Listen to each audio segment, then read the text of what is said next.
Reborn. Evolving from Nothing Chapters 41 to 50. Chapter 41. Preparation. High Lord Marcus frowned as he looked down at the intelligence reports, the usually jovial light in his eye replaced by a cold, hard gleam. He stood in his map room, his usual base of operations when he was working. So in total, how many, Julia? His beautiful spymaster stepped forward, her luscious hair shivering as she spoke. On the planet of Tapricia, 8 Lord-class wizards, all of them city lords, or the chief subordinate of a city lord. On the planet of Yelter, we lost the Lord-class chief wizard of the Bullion Kingdom, and 2 other Lord-class wizards. On the planet of Tamahish, Julia continued, her voice listing a depressingly high number of casualties. 39 Lord-class wizards in total, spread across 18 planets. She finished, summarizing her results. The treasuries of each wizard were looted, and their corpses were found drained of blood, as were any other casualties in the near area. None of the killers have been apprehended. None of those that died were direct members of the family. In addition, we have reliable reports of a king-class transcendent flame dragon appearing on Tapricia, the target you sent Probus and Trajan after. The drake slightly damaged a city it passed over, and then proceeded into the middle of one of the oceans of nothingness. A vein in Marcus's forehead throbbed. A grand conspiracy has taken place, to disrupt order in the land under my control.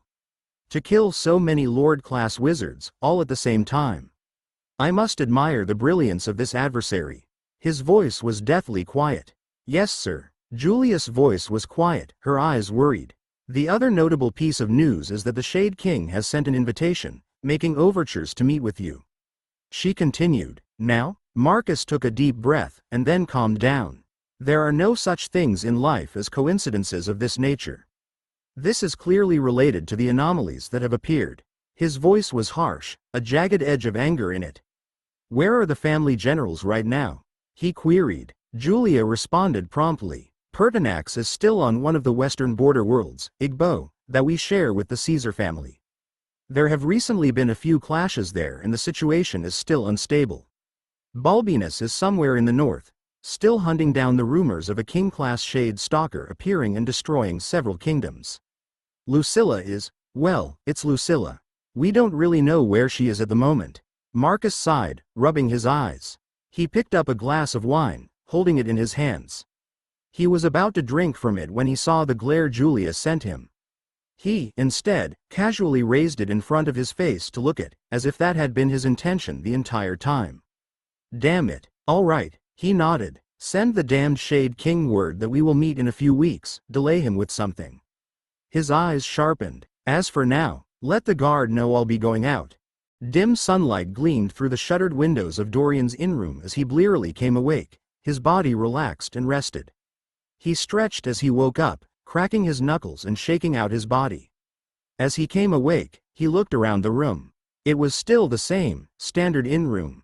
A wooden floor with a black rug on it, a small wooden nightstand, a comfortable bed with 2 gray pillows.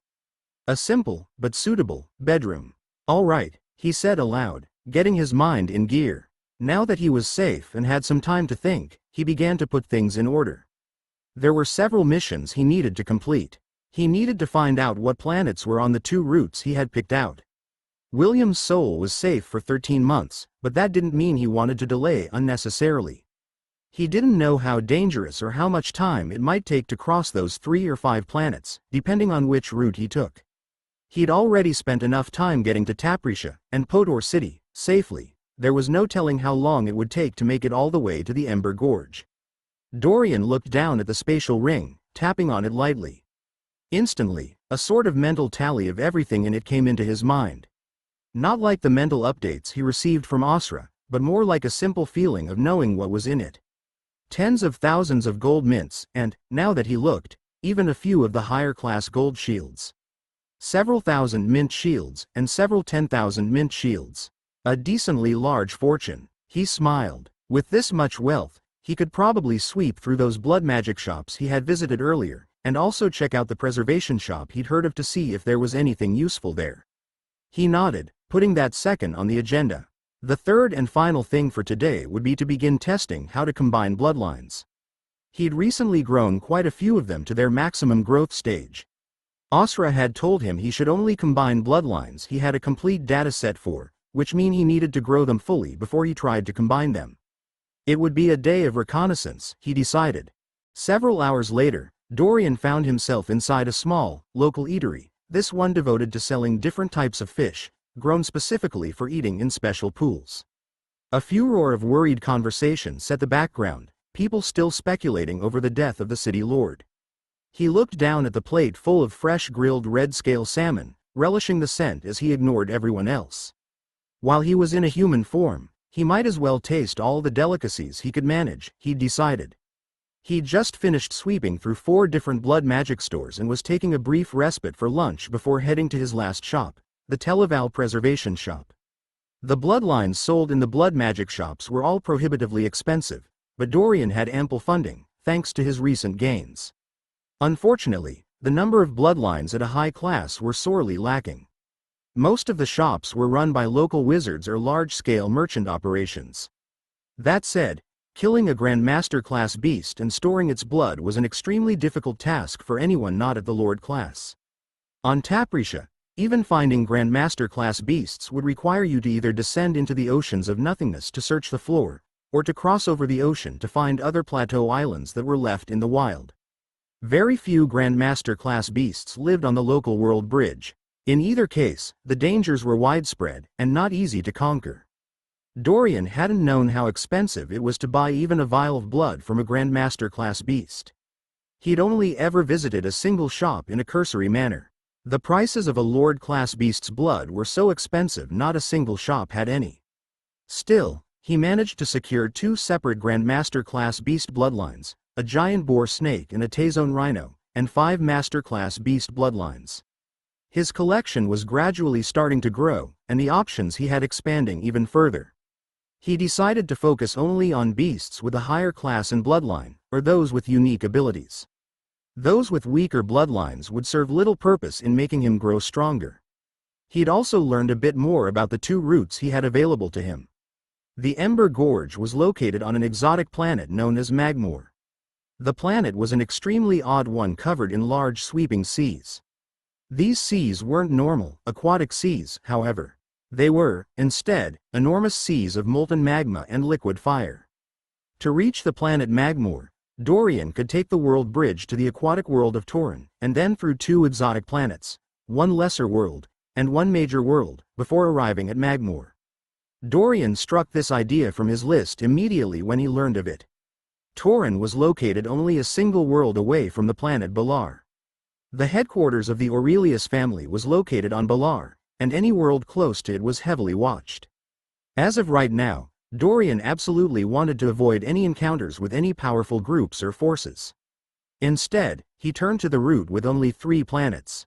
This route required him to travel across planet to the city-state of Talladega. He would then take the world bridge to the exotic world of Blizzaria, named after the constant snowstorms that covered the landscape, through the lesser world of Paxatal, to the exotic world of Lansk, a world known for its mysterious floating islands. He didn't quite like the idea of traveling through constant snowstorms, but the route itself didn't seem to be too long of one, and seemed readily achievable. Thus, Dorian cemented the plan in his mind. A few minutes later, he left the restaurant, heading for his final destination for the day. One of the 2 famed preservation shops in Podor City, the Televal Preservation Shop. In no time at all, he reached the shop. It was found near the center of the city, a large, expansive 2-story emporium that spanned for nearly 60 meters in length. The outside of the shop was decorated in painted, green wood, depicting various beasts and creatures. He walked inside, taking a look around. The shop had several long tables set up in displays, with pictures and writing on each. A large box stood at the centerpiece of each display, with a see-through window letting you look at the corpse of the beast inside.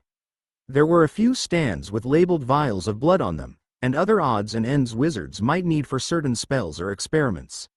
The shop wasn't crowded, but it wasn't empty either. There were around 30 customers walking around, going from stand to stand.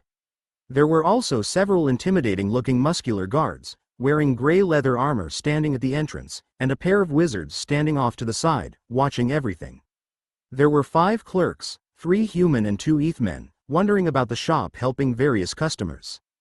Dorian began to look around, scanning the shop for anything useful. Sky class, Earth class, Earth class, oh, a master class? He started sorting through each stand, checking over the details on each beast. Blackville snakes, whimper hippos, azure-finned sharks, he found a large variety in selection, all of them pureblood. Mixed blood species were common in the wild, but pureblood species were more rare and more sought after. Most of the bloodlines sold in shops were pureblood, or distilled till they were pureblood. So far, however, none of them here had particularly caught his eye. Finally, at the end of one of the stands, he found something rather unique. Flame Elemental, Fire Imp, Master Class. He stopped, staring at it in astonishment. An elemental? Flame elementals, creatures born from magic and the laws of the universe, have diverse properties and are not a common species. They maximize their growth at the Master Class, but have near-perfect affinity for magic related to elemental fire. Osra's voice rang out in his head. Dorian's eyes flashed, in particular when he heard the words, near-perfect affinity. Magic. In his time in this world, he had largely understood the importance and power magic offered. However, as a reborn human, he was already well aware that his understanding and ability to study magic would be average at best.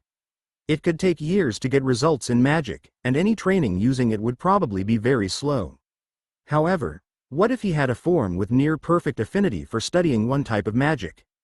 Just like with abilities, any results you gained in studying magic would stick with you, regardless of the form you were in. He smiled. He looked over at the price of the fire elemental. It was listed at roughly 45,000 gold mints, largely due to its rarity. After hitting up all those blood magic shops, Dorian's funds had dropped to around 68,000 gold mints, more than enough to afford this. He waved his hand at one of the clerks, calling them over. It was an aged human woman wearing a long brown robe. She had long graying hair and a warm smile on her face as she greeted him. Dorian jumped straight to the point. I'd like to purchase this set for the Flame Elemental, and also the set for the pureblood azure-finned shark. He didn't have many aquatic bloodlines, so he figured he might as well snag one while he had the chance, just in case. That will be 59,000 gold mints even, sir. Each body is sealed in time, with the guarantee of the prestigious Orile Time Society that your purchase will be satisfactory or your gold will be returned. The clerk added up his total for him, pulling out a clipboard as she began to mark it down. Would you like to have it delivered or any other Sid? Dorian broke in. No, it's fine. I'll take it here and now. He didn't want to have a sales pitch thrown his way. A few minutes passed as he moved over to a desk and signed a form, and then paid out the sum required. The process was streamlined, and just a couple minutes after that, Dorian walked out of the shop, the two corpses stored in his spatial ring. He smiled, pleased with the purchases, and made his way back to his inn. Dorian sat down on his bed as the afternoon light faded to evening. He took a few deep breaths, gathering his focus. The soul spell matrix of the flame elemental had been preserved with its body, and his money had not been wasted. Flame elementals didn't have bloodlines, and therefore could only be absorbed in this manner. As for the azure-finned shark, he had absorbed it like any other bloodline, storing it safely within his soul spell matrix. Now that he had finally settled all of his affairs, it was time to begin his main goal of the day. Combining bloodlines. Chapter 42. A Future of Possibilities. Osra, list all the bloodlines of fully grown. List their normal max growth levels too. He mentally commanded. Any creature, technically, could grow to any class. However, that was only through studying magic and experiencing the baptism of the laws of magic, or through rigorous mystic arts designed for physical combat. Both options were extremely difficult to pursue, and required intensive knowledge, time, talent, and training. Lacking that, most creatures depended on their bloodlines to grow powerful. And every bloodline naturally had a physical limit in which their growth could not exceed, not without outside stimulus. Fully grown bloodlines. Red Salamander, Sky Class. Mire Dragon, Grandmaster Class, Middle. Titan, Grandmaster Class, Peak. Human, Earth Class. 4, he muttered, rubbing his chin as he looked them over. Let's see a list of the unused bloodlines, but sort them by class, and limited to Master Class at the lowest. He continued. Immediately, a long list of bloodlines appeared. Stored bloodlines. Grandmaster Class. Virulent Wolf True Vampire. Black Ambient Eagle Midnight Blade Tiger. Esther Ground Dragon Giant Boar Snake. Tazone Rhino. Master Class. Golem Wolf Black Mire Wolf. White Rain Wolf Fire Imp. Azure Finned Shark Irontooth Horse. Goric Troll Black Bellied Tiger. Etc. The number of quality bloodlines he'd managed to obtain over the past few days had risen quite nicely. He smiled with anticipation as he looked over them all, ideas already appearing in his mind. Master Class bloodlines would be easier to grow to completion, but Grandmaster Class bloodlines would work better in combining to make stronger forms, from what Asra told him. The higher the class, the stronger the results. Few bloodlines below Master Class would have anything significant or special about them. He'd gone over the lower level bloodlines with Asra, and none of them had anything that stood out, apart from the brown treasure clam and the great black bear. He'd consider growing the clam later, when his strength was a bit more stable. For his Master Class bloodlines, however, he didn't need to grow all of the bloodlines to completion. Some bloodlines he planned on growing just to nab their natural ability or abilities. Asra, simulate combining my red salamander form with my mire dragon form. He ordered, waiting. Asra could simulate hybrid combinations for any bloodlines he'd fully grown. Immediately, the world around him shifted as his vision was transferred to his evolution space, a misty fogscape where he could preview any form before he chose it, if he wanted to. Two images popped up in front of him. The physical form of his red salamander, the powerful-looking lizard, and the hulking draconic form of his mire dragon. These two figures began to slide towards each other. Calculating the optimal blood mergence level. Running total scan through stored data. Biometrics are in effect. Graphing and tracing cross-species transmutation. Asra's voice in his head ran through what sounded like a bunch of specialized measurements, though to him personally it sounded like nonsense. New species simulated. Applying cross-referenced typical naming sense to this and all future species. Estimates of a creature's physical appearance, strength, and the logged abilities it will learn have been predicted with virtually 100% confidence. Soon, a new form appeared in front of Dorian. Giant green scaled salamander, Grandmaster Class, early. Maximum energy level, 109. Ability. Flame Claws, bulk. This new species has tough defensive scales while a powerful inner and tensile strength. Its durability is its strong suit, as is its powerful size and strength. It is sorely lacking in speed, however. Thanks to the increase in growth potential, this creature can enter the Grandmaster Class, increasing its perception of time. It will learn the ability Bulk, an active magical power that enhances the outer defense of a creature. Dorian looked at the new species, a bit disappointed. It was big and tough looking, but not nearly as strong as just the base mire dragon, though the bulk ability did sound useful. Simulate the combination of a mire dragon and a titan. A few moments later and Asra came back with a response. There are two possible permutations, both new species. I will show the data for both.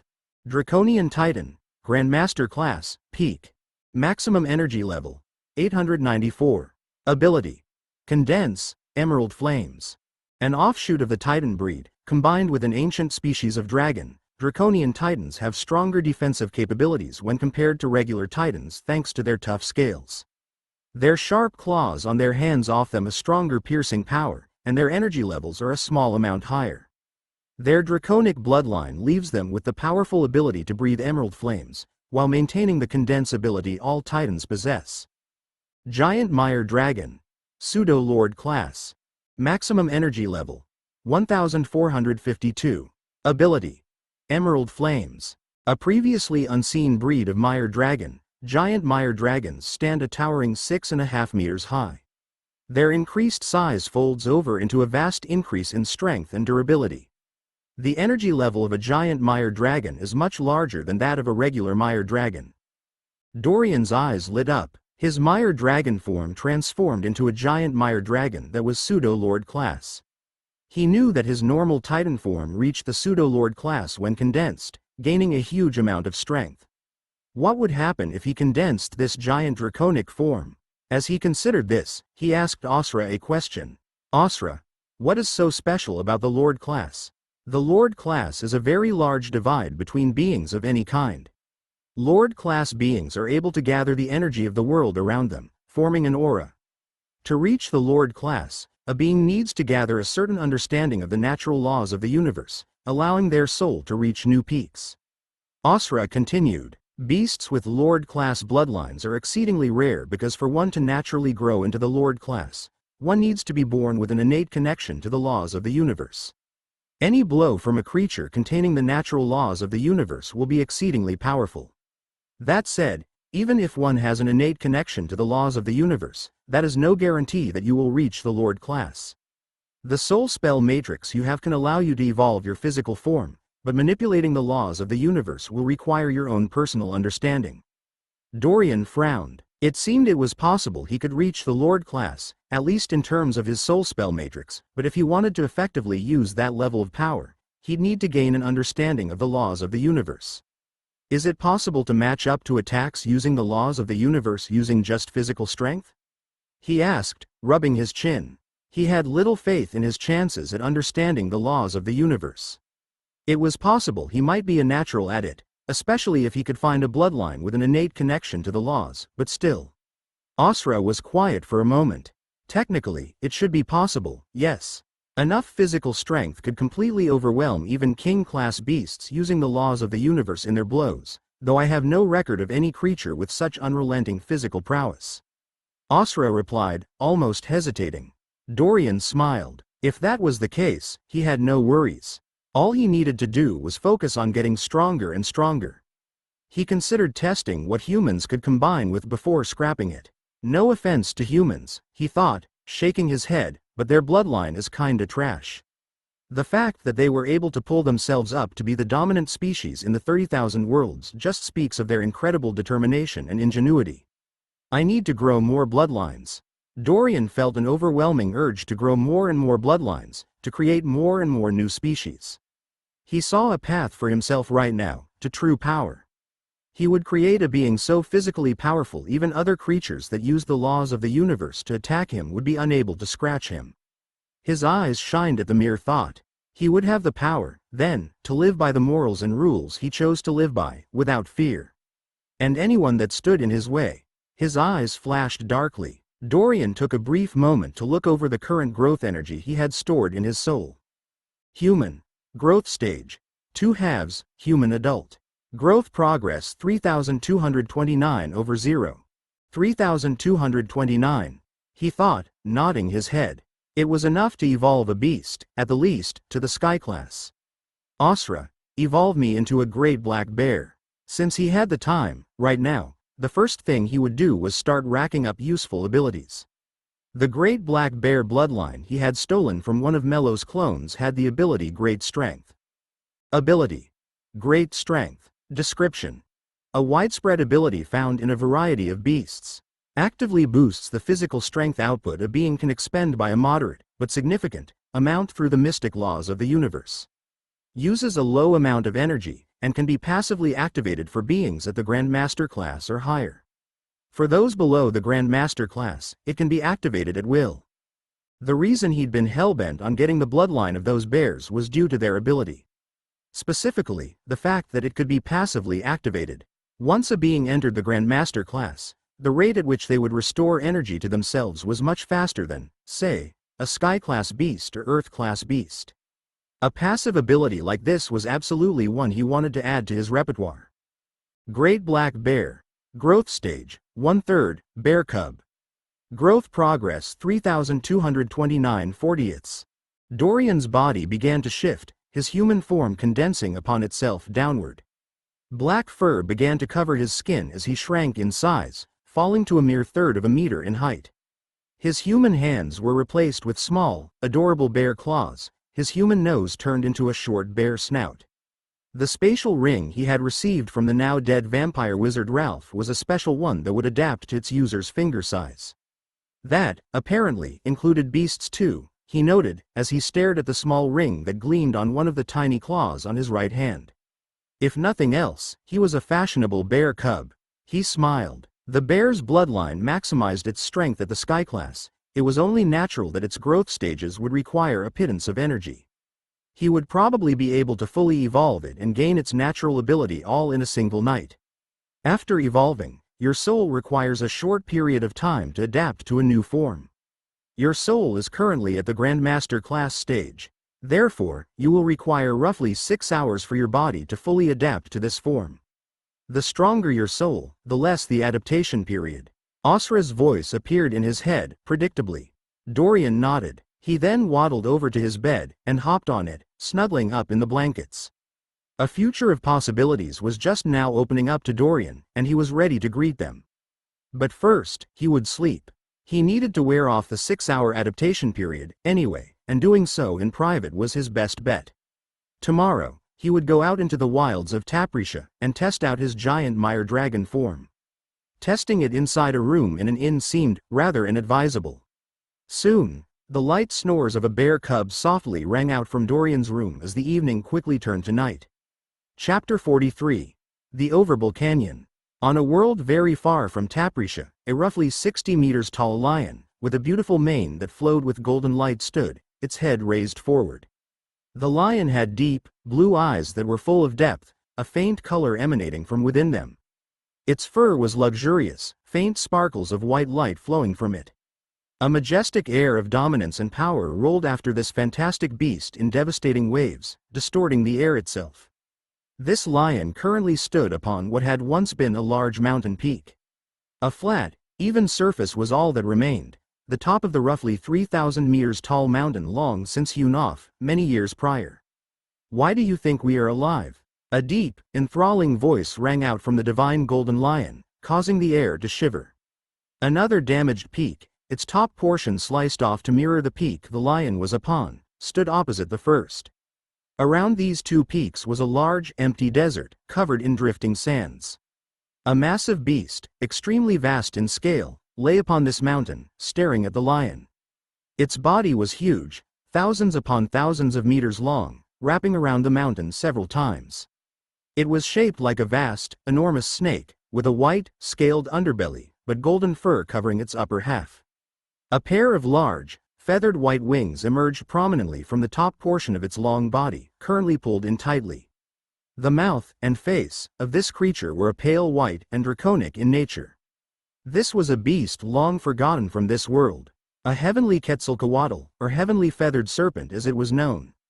The Quetzalcoatl did not answer, but instead merely flicked its tongue out and back in, its attention perfectly focused on the lion before it. "Fourthborn," the lion sighed, its eyes turning more focused. "I have decided to take a name for myself. No longer shall I be known as Secondborn." The lion continued to speak aloud. "If I am to live in this world, I will fulfill the purpose our Father created for us.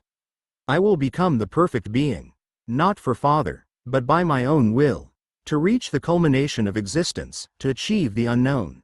The lion went on, his voice filled with charisma. "We are the explorers, Fourthborn.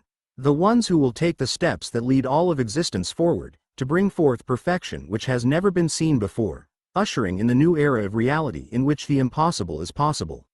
The lion seemed to smile, its grand vision expanding outward. White light began to fall upon it, as if the heavens themselves were soaring in approval. "I will exceed the purpose Father set for us. I will not be constrained by any being, not even Father. But for that to happen, Fourthborn," the lion's eyes seemed to dim sadly as it turned to look at the serpent. "You must become one with me. Every title and bloodline given out by Father must return to me. I, Zero, demand it. How about a human, a mire dragon, great black bear, and a titan?" Dorian queried, nodding his head. "No applicable permutations exist," Asra replied, her voice concise. Dorian shrugged, thinking up other combinations. He was currently standing at the edge of the plateau that housed the city of Potor, many miles from the city proper. After transforming into the great black bear, Dorian had slept through the night. He'd woken up to a fully transformed and evolved sky-class bear. Great black bear. Growth stage, 3/3, great bear. Growth progress 2102/0. The wooden legs of his bed had, unfortunately, disagreed with the weight of his bear form, and collapsed in his sleep. Dorian had winced when he saw this. When he'd informed the innkeeper, a portly old man with a friendly smile, the man had looked at him in astonishment, and then given him a small round of applause and a weird glance. Dorian had paid for the bed, and ignored the weird look, and left on his way to shop for a few small things. He tapped his spatial ring now, looking at its contents. In particular, a cloud in a bottle, a unique type of magic artifact. The artifact was expensive, costing him nearly 5,000 gold mints, halving his fortune. There were three main ways to get around Taprisha. The first was reserved for those less well off. Physically traveling through the bottoms of the oceans of nothingness by taking some of the stone paths hewn into the side of the giant plateau. Many would travel to the depths looking for fortune, hunting down natural treasures or magic herbs spawned by the laws of the universe. You could also encounter powerful beasts in the depths, proving an ample supply of food, blood, and hide, creating a thriving economy. The second way to get around involved using many of the forms of transport offered by several competing organizations. The Grand Wind Alliance, the Podor Space Wizards Association, the Graffle Merchant Group, several different companies offered flying transport options to any of the nearby islands, for a price of course. Some of the spells they cast could move hundreds or even thousands of people at once, proving a viable method of transport to areas that were high in natural resources or beasts, safer than the dangerous empty ocean floor. The last method of transport was reserved for the wealthy, using your own means to get around, whether that meant through personal spells, trained beasts, or magic artifacts. The cloud in a bottle that Dorian had purchased was a magic artifact hewn from dark iron, a type of metal extremely conducive towards magic energy. A wizard that studied cloud magic worked with craftsmen to cast the spell Cloud Levitate on the bottle, and store it there. Through some arcane process that Dorian wasn't familiar with, this artifact could repeatedly cast the spell Cloud Levitate. The artifact was reusable, with a short cooldown time. It would let you float upward or downward at a decent rate, and move slowly forward or backward. While it had been expensive, Dorian had thought it worth the price, just to have it as an option if he ever needed it, and to provide cover for him if he ever needed to hide or act like a humanoid. Dorian pulled out the cloud in a bottle, glancing it over. It was, unsurprisingly, shaped like a bottle, but one made out of a black metal. Strange symbols were carved into it with magic, and a large cloud could be seen, painted on the sign in dark blue. "Cloud Levitate," he said aloud, activating the artifact. Immediately, a small white cloud began to stream out of the bottle. Dorian felt an innate connection form between his soul and this cloud, as it came under his full control. "Whoa," he muttered, feeling the strange flow of the cloud's energy. He instinctively knew how to operate and control it. He smiled, and then looked out at the vast ocean of nothingness. From so many miles above he could make out virtually nothing on the ground floor, deep and far below. Faint white fog formed about a mile or so down, obscuring his vision. About a mile off to his left, he could see a group of miners taking one of the hundreds of stone pathways that had been carved into the side of the plateau over the years. There were several rare metal mines down below, owned and guarded by various groups. He took a deep breath, quashing the small seed of nervousness in his heart, and then took a few steps backwards. He smiled once more as he looked forward. Without a step of hesitation, Dorian broke into a sprint and hurled himself off the edge of the cliff, into the vast ocean of nothingness below. "Woohoo!" Dorian couldn't help but yell out as he rushed through the air in his humanoid form. The feeling of air rushing past him was exhilaration, especially given the unknown nature of the floor below. A few of the people in earshot scaling down the cliff face gave him odd looks. Dorian continued to dive downward, keeping the cloud in a bottle. Cloud clung closely to his body. To any of the people nearby, he would seem like a wealthy human diving downwards using magic, nothing out of the ordinary. From what Dorian had gathered, the bottom of the oceans of nothingness was around 2 miles below the visible fog. His body rapidly hurtled towards this fog, almost embracing it. After a few more seconds of free fall, Dorian entered the foggy area. As he did so, he put away the cloud in a bottle, the protective clouds around his body vanishing. "Asra, combine my Mire Dragon and Titan bloodlines and transform me into the giant Mire Dragon," he mentally commanded, a grin appearing on his face. A moment later and his body began to transform. His arms and legs began to elongate, densely packed scales starting to cover him. It took only an instant for his body to expand, from his normal human height of just under 2 meters to a massive, hulking 6.5 meters tall. Luscious green scales shined dimly in the fog as he finished his transformation, becoming a huge 6.5 meters tall giant mire dragon. The process had only taken a single second at most. Whoa! Dorian felt the wind whip around his much larger body as he spread out his wings, slowly forcing himself upright. As he did so, he felt a cool, refreshing feeling swarm his mind. Giant Mire Dragon. Growth Stage, 4 quarters, Elder Giant Mire Dragon. Growth Progress 2102/0. Dorian, Soul Status, Soul Stage. Pseudo-Lord Class. Health. Perfect. Maximum Energy. 1450 seconds. He had successfully become a giant mire dragon. Even better, there didn't seem to be a soul adaptation period needed, and the bloodline was fully grown. Asra. The question in his mind was implied. When transforming into forms you have created from bloodlines you mastered, your soul will not need to adapt. You have already adapted to the base forms. The hybrid forms are merely an expression of the base. You can always revert back to the base bloodlines.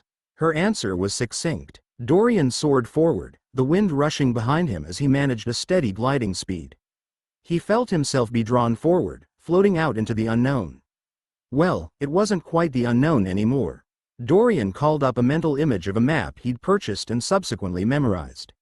He was headed towards a wide canyon found on the floor of the oceans of nothingness, intent on testing out his giant mire dragon form, to see how powerful he truly was. After he woke up, he had run through all the simulations of possible combinations of the bloodlines he had mastered. He had found out, to his surprise, that his human form, the one he thought the weakest, was the one that could combine the most times. According to Asra, humans had the most adaptive body in the 30,000 worlds in terms of reacting or combining into one thing or another. It was part of why humans had become so widespread, among other reasons.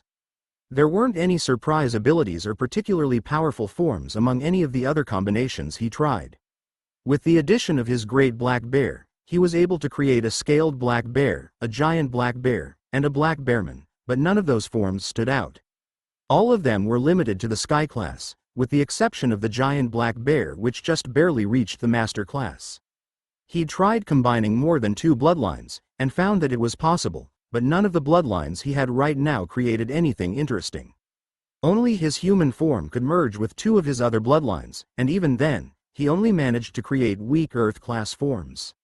For the next form he would evolve into to grow its bloodline, Dorian was currently stuck between 2 choices. On the one hand, he wanted to pick the fire elemental so he could take his first steps into studying magic. On the other hand, evolving into a black Ambian eagle would give him the ability to have a form that could fly freely, a huge perk. He decided to make his choice between the 2 later, after testing out his new giant mire dragon form. A minute passed as Dorian soared through the air, gliding quite a distance. The fog around him gradually began to fade away, dissipating as he went lower and lower. The fog only existed in the middle of the oceans of nothingness. The bottom and top halves were completely mist-free. Down below, Dorian could make out an unusual landscape. A long river streamed through what looked like cracked, broken earth, moving off into the distance.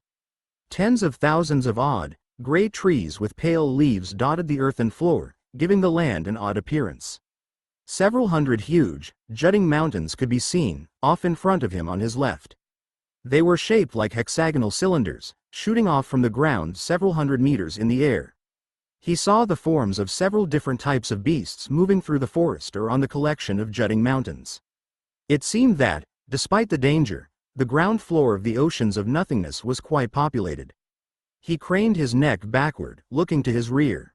A massive, huge wall of stone greeted him, dotted with thousands of wooden or stone-carved structures. The island that Potor City was located on was actually an enormous plateau. Over the tens of thousands of years of its existence, hundreds of stone pathways had been carved all the way down to the ground floor. Many large structures had been installed near the ground floor or a few dozen or 100 meters above it. Merchant shops for the workers or fighters scavenging the ground, healing stations, restaurants, tool shops, and more. He could also make out a line of people moving towards one particular jutting mountain, a well-worn path carved into the ground and through the forest towards it. One of the rare metal mines. Such an unusual, fantastic world. Dorian turned his head back forwards, however, as his eyes rested upon a large collection of very wide cracks in the earth, past the collection of jutting mountains. The Overbull Canyon, one of the most dangerous zones close to Podor City, it was a huge, 30-mile-wide canyon. Several small oases could be found throughout the canyon, and rare magic herbs or other natural treasures were found relatively commonly here. All the magic herbs Dorian had ever seen were relatively normal. Some were unusual or exotic, but he had never seen any magic herbs that could be called a natural treasure. Those were ones that were imbued with the laws of the universe and had exceedingly strange properties. This was mostly because magic herbs of that nature were extremely rare, and the elder mage he had received his initial collection of magic herbs from had used up any rare ones he obtained over the years. Some magic herbs could go for tens of thousands of gold mints in price, even millions of mints. Dorian soared towards the canyon, his body gradually tilting downward as he covered the miles. The widespread forest began to become larger and larger in his eyes as he fell close to it, his momentum slowing. Soon he was almost touching the tops of the trees he was passing over. Crash! Dorian's large draconic form knocked over a dozen of the gray wooden trees as he crashed down hard, unable to find an opening. He heard a few panicked yelps of wild animals fleeing as he landed, throwing up a spray of dirt and rock. He was about a mile and a half off from the large canyon, not too shabby for a mostly blind first jump. Dorian's eyes flashed as he moved forward, his dragon body rampaging through the forest towards the canyon. Several miles to the west of Dorian, traveling down one of the well-worn paths towards the Overbull Canyon, a large group of vampires, ethmen, and humans could be seen. The men and women in this group all wore dark gray leather armor or robes, clothes that were designed to blend in with the pale color of nature down here on the floors of the oceans of nothingness. Two vampires seemed to be in charge, leading this group. Both of them were warriors, wearing dark leather armor. One a male, and one a female.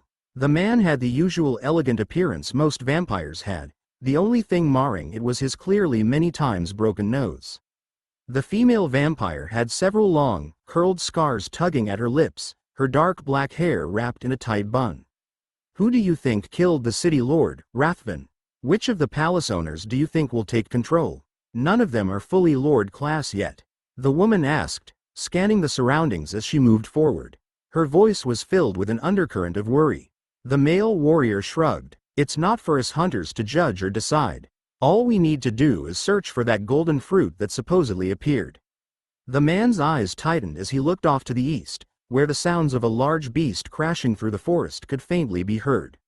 Let's keep moving. Author's edits. All anomaly names will go by Numberborn instead of Numberborn, like previously. Chapter 44. Exploring. Dorian looked out at the huge, sweeping valley, a small breeze blowing against his chest. He studied the sheer canyon and sloping grounds off to his sides, nodding his head. It reminded him faintly of the Grand Canyon back on Earth, only much larger. He could see long lines of vegetation, a mix of dark gray and faded green, lining the walls of the canyon. A small river flowed through the very center of the canyon on a long, meandering path that led out of sight. He glanced down at his rather large body. At just a bit shy of 7 meters, Dorian towered above any of the creatures he had seen so far. The Overbull Canyon was a diverse region, filled with many odd caves and rock formations, as well as rare magic herbs or resources. What interested Dorian most, and the reason he'd come out to test his strength, was a specific wild beast known to haunt the canyon. An aggressive, pseudo-lord class solar rock lizard. Several other Grandmaster class beasts populated the region, one of the reasons why this area was considered a danger zone. But a particularly cranky solar rock lizard was known to thrive in the deepest regions of the Overbull Canyon, attacking anyone that came near it. The large lizard was vindictive, and would kill other animals simply for coming within sight of it, leaving their dead bodies to waste on the ground. It was one of the strongest beasts that could be found on Taprisha. It was a perfect match for Dorian. The solar rock lizard was, like him, a relatively slow-moving creature with a hard shell. It was tough and strong, with powerful rending claws. A good beast to test himself on. In addition, the ability the solar rock lizard held was one he absolutely wanted to have. An ability known as Hyperion Beam. His eyes flicked to the left and right. He didn't see any other creatures nearby as he looked down into the canyon. He shrugged and began to walk forward, his black claws sliding over the rocky ground. So, Asra, Dorian thought as he began to make his way along the side of the canyon. He stretched his wings out for a moment, readying himself to glide down. Tell me what you know about the other members of the flock. After meeting Mello, Dorian was well aware that the other flock members could pose a very real threat to him. The city lord of Potor, a powerful vampire wizard that studied control magic, was killed just the other day in his mansion. Dorian wasn't sure if this was Mello's work, but it felt too coincidental to not be. It had thrown Potor City into chaos. The sub-leaders of the city, the wizards of the 12 palaces, were at each other's throats, vying for control. Several small-scale faction wars had already broken out, leaving an undercurrent of fear throbbing in the city. The wizard Ralph that Dorian had killed had been one of these palace masters, albeit one that was being punished by the city lord, and had been stripped of most of his official duties. You have 87 other siblings, all of whom possess the ability to evolve and absorb other bloodlines, just like you. Asra replied, her voice cool. He nodded. He knew that. What makes them different from me, though? They don't all have their memories, right? He knew he was a bit of a special case. No. Why you have retained your past life's memories is unknown to me, though his worship surely planned this. Asra returned. Do they all have an Asra like you? He questioned. No. A soul spell matrix genie is a construct that requires an incredible understanding of the laws of the universe to create. Possessing one before the angelic class is normally impossible. Dorian paused at this. Then how do the others absorb bloodlines and create hybrid creatures? He wasn't quite sure he understood. Most likely through a slow process of assimilation, absorbing bloodlines into their main bloodline and fusing with them. Asra responded, enlightening him. Their main bloodline? He asked back. Yes, all the other members of the flock came into existence with a singular main bloodline, to base their evolution off of. Even the weakest member started with at least a lord-class bloodline. Only the firstborn was left to start with no bloodline at all and 3 stored absorptions. Dorian frowned, his draconic face scrunching up. His large, clawed feet stamped loudly as he barreled forward, alongside the edge of the canyon. Why, though? Why did I start with nothing? Why do I have you? He mentally voiced his frustrations. I do not know. Asra replied back, her feminine voice slightly hesitant. I am merely formed from a complex collection of energy and magic. I cannot answer questions I do not have the answer for. He asked a few other questions, finding no other valuable information. It seemed the other members of the flock had come into this world much better off than he had, all of them already possessing at least lord-class bloodlines. He shrugged, though, as he considered the situation. Sure, maybe he didn't start with the same level of strength as them. But that didn't mean he wouldn't surpass them, and grow strong enough to do what he pleased. Besides, there had to be some reason he started out like he did. He just needed to figure it out. He nodded his head sharply and then shook the thoughts from his head, taking one more glance at the canyon before him. Without another thought he jumped forward, spreading his wings as he began gliding towards the center of the canyon. Aina, Rathven whispered, motioning with his arm for her to step back. His dark leather armor creaked quietly as he wiped a sheen of sweat from his forehead, glancing back at his team. They were a group of hunters, highly skilled and trained warriors, and a few wizards, that tracked and acquired rare magic herbs or natural treasures. They had around 20 other hunters with them, all subordinates of Palace Master Gorth. Gorth was a pseudo-lord class wizard, and the wizard most likely to succeed the late city lord. They'd been sent out on this mission specifically to find a golden apple, reports of which had one spawning deep within the Overbull Canyon. A golden apple was a miraculous fruit that carried an innate connection with nature. It would be aspected to one element or another, and was extremely useful for a wizard studying whatever element it was aspected towards. Palace Master Gorth studied blood magic, but a specific branch of blood magic known as blood-fire magic, a fire-aspected type. If the golden apple was fire-aspected, it was quite possible that the Palace Master could use this to help him break fully through to the Lord class. If not, it could still be used as a valuable trade tool. Gorth had obtained this information in absolute secret, paying a prohibitive price for it. As long as they reached the golden apple first, Rathven and the rest of the hunters under the Palace Master would be richly rewarded. For now, though, they needed to act like a normal hunting expedition, out searching for treasure. Gorth had sent them out like this before several times, so their actions were completely normal. What is it? Aina responded, the female vampire's eyes darting around. There, Rathven pointed in front of them. They had quickly entered the Overbull Canyon, and moved as fast as possible into the deeper regions. Large rocks and boulders littered the ground, while a river several hundred meters off to their left streamed through the canyon. Everything seemed relatively peaceful and calm, unlike the multiple attacks from wild beasts they'd suffered in the Pale Forest. In the background, they could hear bestial roars and the sounds of other creatures fighting in the canyon. It's a brown boulder bear. A large collection of rocks could be seen, vaguely set on the ground in the shape of a sleeping bear. If one studied the rocks, they would notice that a few of them seemed to rise and fall, as if from the breathing of a living animal. Aina's eyes narrowed, her hand dropped to her waist, landing on two small stone hammers she had belted. A powerful air began to rise around her, the energy of a Grandmaster-class vampiric berserker stirring. Rathven nodded. We'll have to take it out now, and any other beasts we encounter. It's already aware we're here. Brown boulder bears were notoriously watchful of their surroundings, particularly because they rarely moved unless it was to hunt or protect their territory. They would need to kill it now if they wanted to continue without being stalked by it. Ruar. Dorian's draconic voice blasted out as he slammed his right arm against the black and gray-skinned leopard, sending it flying. Red blood spattered in the air as the leopard landed down hard, collapsing onto the ground roughly 30 meters away. A small storm of dust and crushed rock appeared as it bounced a few times before lying still. The corpses of several other black and gray-skinned leopards were visible near Dorian, a full pack of 8 of the creatures. They were all roughly 2.5 meters tall, with dark spotted fur and long, menacing white fangs. He'd been ambushed as he was making his way deeper into the large and wide canyon, while passing under a large stone arch. A pair of the leopards had pounced down on his back out of nowhere, their skin having transformed to blend into the stone above. Dorian's scales were extremely tough, in their own right, especially when it came to his giant mire dragon form. Despite that, he had suffered several small injuries, their razor-sharp claws cutting into his skin. According to Osra, these were black-spotted leopards, an aggressive beast known for hunting in packs and preying on larger creatures. Dorian took in a few ragged breaths, his eyes taut.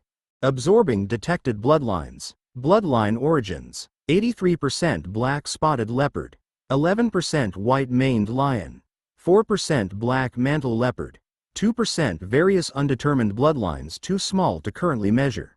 He went from corpse to corpse, using his soul spell matrix to absorb their bloodlines.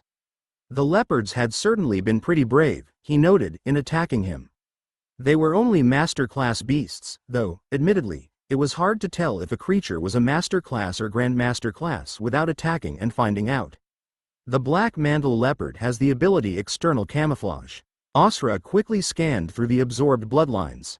The only reason he'd been injured at all was because he'd failed to detect the leopards. It seemed they'd inherited an ability from one of their ancestors, and used that to ambush him. Store it for later. He put the bloodline away, smiling cheerfully. It almost seemed as if the useful bloodlines and treasures were just walking up to him today.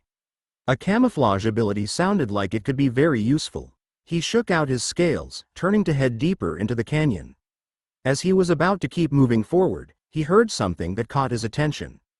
Quickly, switch left. Jason, Manuel, pull back and hit it there. Keep it in. The sounds of a battle taking place. A few small explosions rocked the air, shaking a few small rocks near Dorian. His curiosity overwhelmed him and he turned towards the sounds of the battle, deciding to take a look. Chapter 45. Finding Treasure. Dorian snuck his draconic head over a stone ledge, spying down upon a motley crew of Ethmen, humans, and vampires that were engaged in a battle with a trio of large creatures that appeared to be made of stone. He was far enough away that his slight movement, even with his big head, would be virtually undetectable, especially to a team in the middle of a battle. The 3 stone creatures resembled large bears, standing nearly 3 meters tall. There were 4 wizards among the group, 3 of them sending out floating red spears to strike at the bears, while the 4th stood off to the side, not doing anything visible Dorian could tell. The wizard did have his hands clasped together, though, a common gesture for a wizard casting a spell.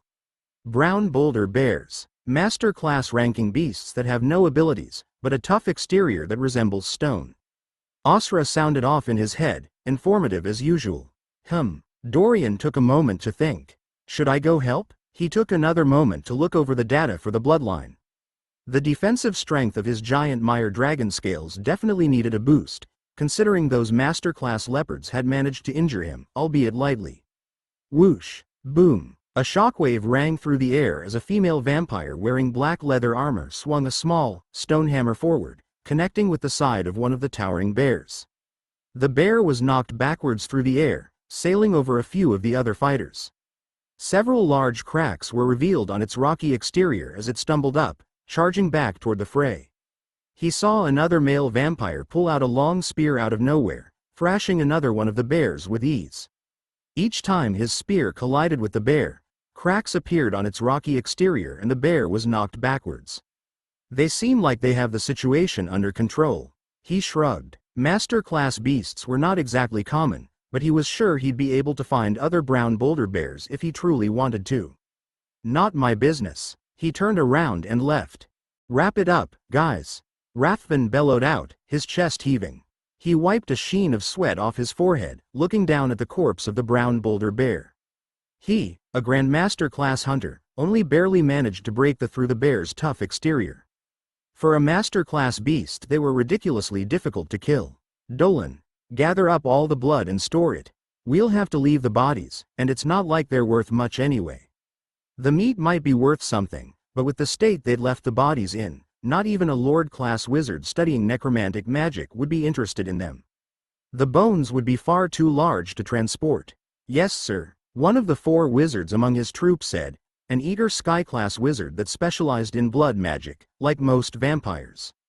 He was a bit on the younger side, a relatively new addition to his squad. He sighed as he thought about it. His entire hunting troop had taken several losses in the past couple days. The death of the city lord had shaken the city, and several battles had broken out between the palace lords. The only reason they had intel on this golden apple at all was because of a few pieces of paper Palace Lord Gorth found when looting the remnants of the city lord's mansion. Serving a palace lord was a luxurious job that guaranteed your future, but it also came with danger. He turned his focus back to his men, specifically on one wizard in particular. The only wizard in the troop that didn't study blood magic. Harmon Gobble, a human fate wizard. He wore a set of gray leather armor that blended him in with the other hunters in the group, making him appear as if he was just a fighter. He wasn't exactly the bravest of wizards, but he was the best fate wizard serving under Gorth.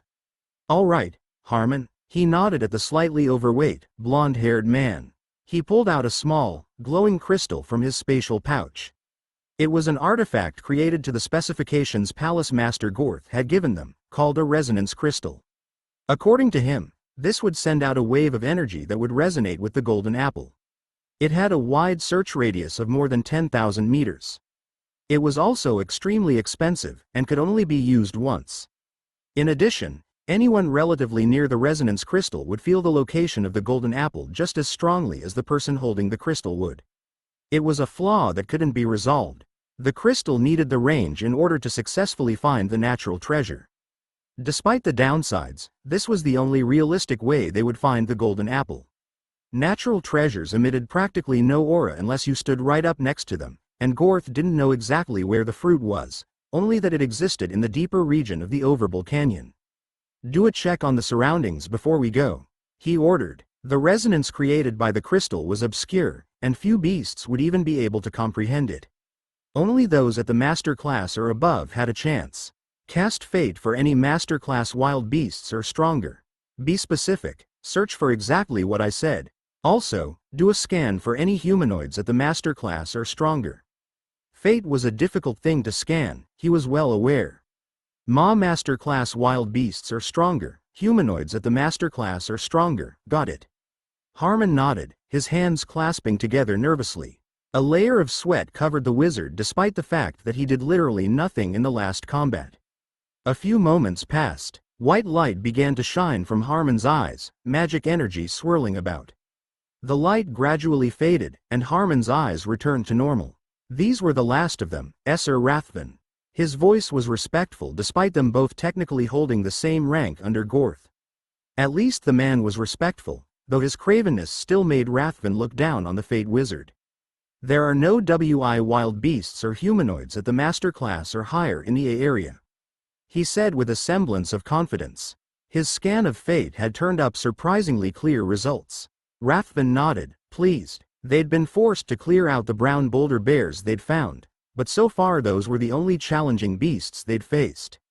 They'd seen a single other potential masterclass beast, but it had fled once it saw the size of their party and felt a few blood spears sent out by the troop's blood wizards. Aina, he called out to his trusted partner, waving her over. The female vampire jogged over. She'd been keeping watch while instructing some of the newer hunters. We're doing it. Aina's face scrunched up as she looked at the resonance crystal nervously, her stone hammers clutched in her hands. Rathven nodded a second time. Everyone, look alive. They needed to move quickly once they felt the resonance. There would be no time to lose, it would only last for a limited time. He took a deep breath and then crushed the crystal in his hand. An instant after, an invisible wave of energy blasted out. Just as Dorian was getting into his groove, starting to rush away from the battle site, an oddly disorienting feeling swept over him. He came to a halt, his scaled arms cutting into the stone floor of the canyon as he went on high alert. His eyes darted to the left and right as his giant form trembled, ready to react at a moment's notice. Nothing happened. He frowned, taking in his surroundings. The deeper he traveled into the canyon, the larger and larger the stray or jutting boulders and stones appeared. The path he took was gradually transforming into a maze of large, 10 to 20 meter stone blocks, dotting the ground all over. Pale green vegetation grew on many, if not all, of the stones, giving this place an aged, ancient feel. For some odd reason, he felt a tingling sensation when he looked to the north, further into the recesses of the danger zone. A tugging sensation, as if something he was looking for was located there. How odd, he muttered, his eyes dilating slightly. Asra, any ideas on this? He queried, staring in the direction of the feeling. Gathering information from your senses. It appears to be some type of resonance, created by magic. To either a magic herb of some sort, an artifact, or a beast. Asra's reply took only a scant second to appear. Oh, all right, he smiled. All of those options sounded acceptable to him. He craned his neck behind him, looking in the direction of the group he'd spotted. There was no way something like this happened out of the blue. It was most likely because of that group behind him, casting some sort of spell. Still, if they were going to be polite enough to lead him to some rare treasure or beast, who was he to turn them down? Maybe it was his soul-twisting fate that was responsible for this, but, well, he wasn't going to complain. The worst that would happen was that he'd run into the solar rock lizard, the deadliest creature in the area. And since that was the whole reason he was here, Dorian began to barrel forward in the direction of the feeling in his mind. His draconic form leapt from rock to rock, his movements surprisingly fast despite his massive form. His giant mire-form was definitely slower when it came to quick turns or abrupt movement changes. When it came to overall running speed, however, his huge form made it very easy to pick up a great deal of speed and cover a lot of ground quickly. As the rocky pillars and boulders grew larger and larger, Dorian began to glide forward after each jump, his green wings shining with the light that managed to pierce the foggy mist way up above. The feeling became more and more certain the closer he got. It grew to be a powerful sense of knowledge that something valuable was right in front of him. By the time he had reached the immediate vicinity where the sensation was coming from, the boulders and pillars of stone now towered 40 or 50 meters high, but only half a dozen to a dozen meters thick. They were spread out in haphazard formation, anywhere from 10 to 40 meters apart, more than enough room for him to slip by. He stopped in front of a random-looking stone boulder, a smaller one that was only 25 meters high. It stood well above him, but didn't look any special compared to the other nearby rocks. He eyed it curiously. The feeling he sensed had drawn him here. Not to anything inside the rock formation, but to something underneath it. He looked at it and then shrugged. There was no point in delaying. With a grunted growl, Dorian slammed his nearly 7-meter-tall draconic body into the stone pillar. Crash! He had underestimated his own strength. A small explosion of stone shrapnel shot out as the large boulder disintegrated, destroyed by his giant mire dragon form's crushing strength. He winced as several particularly sharp rocks pinged off his wings, leaving white marks on his scales. At least they didn't manage to pierce through them, he thought. His defense wasn't entirely worthless. He moved his claws out in a sweeping motion, knocking away the cluttered rocks and stray shards of stones had remained. As he did so, the sensation grew just a little bit stronger. He moved aside several more stones, and the sensation reached a crescendo, revealing a pair of softly glowing golden fruits, one glowing with a faint red color, while the other gave off a pale green light. Dorian's eyes lit up with excitement as he saw them. This was almost exactly what he'd hoped and imagined a fantasy treasure would look like. Asra, what are those? Chapter 47. The Appetizer. Scanning. These appeared to be 2 golden apples, very rare magic herbs that form through a dense condensation of the laws of the universe. Asra replied, her voice cool. Okay. Well, what do they do? What's special about them? He asked, looking at the 2 small delicacies. He picked the pair up carefully, his large claws moving slowly to avoid stabbing them. A faint trail of light emerged from the fruits as they moved, leaving an intangible trail. Golden apples can be used in a variety of artifacts or medicines, greatly boosting their efficiency. The condensation of the laws of the universe in these fruits is vastly higher than regular objects. Eating one of these fruits would cause a baptism of the laws of the universe on your soul, aspected to whatever element the fruit holds. Asra replied, ooh. Dorian's eyes shined. A baptism of the laws of the universe. That was what happened to wizards when they studied one element or another for a long enough period of time, increasing the strength of their soul spell matrix and allowing them to use more powerful spells. Are there any restrictions on using them? He asked another question. It would be unwise to experience multiple baptisms of the laws of the universe at once, and therefore one fruit should not be consumed within 24 hours of the other, to allow for a complete settlement of the soul. Dorian nodded. It made sense. He then looked from fruit to fruit, his eyes shining. Asra, what elements do these fruits hold? The red contains traces of the element of fire, while the pale green one contains traces of the element of life. Fire, Dorian understood, but he paused at hearing about the life element. What is the life element? The element that is focused around life energy. Common fields of study that derive from the life element include white magic, some parts of light magic, and necromantic magic. Ooh, he mentally exclaimed. He liked the sound of that. Without a second more of hesitation, Dorian tapped into the storage ring he'd looped near one of his claws, securing it earlier, and stored the fire element golden apple. He then tossed the life element golden apple into his mouth, devouring it instantly. Immediately a rush of warm energy filled Dorian's body. Green light suffused his scales, enriching them and imbuing them with power. He felt the organs in his body, the tendons in his arms, the muscles in his wings, every part of him become richer and more full of energy and life. It was a near euphoric feeling, the raw energy flowing through him. As he absorbed the fruit, feeling refreshing waves of light soak into him, he pulled up a mental image of his growth status. Giant Mire Dragon. Growth stage, 4 quarters, Elder Giant Mire Dragon. Growth progress 74,193 over 0. 72,000 more units of energy? He sputtered out loud in astonishment, his eyes opening wide. This was a fantastic find. And, even better, he had another golden apple still. What a great appetizer. He smacked his lips, feeling the delightful taste still on his tongue. Not only were natural treasures unique and powerful finds, they also contained a massive amount of energy.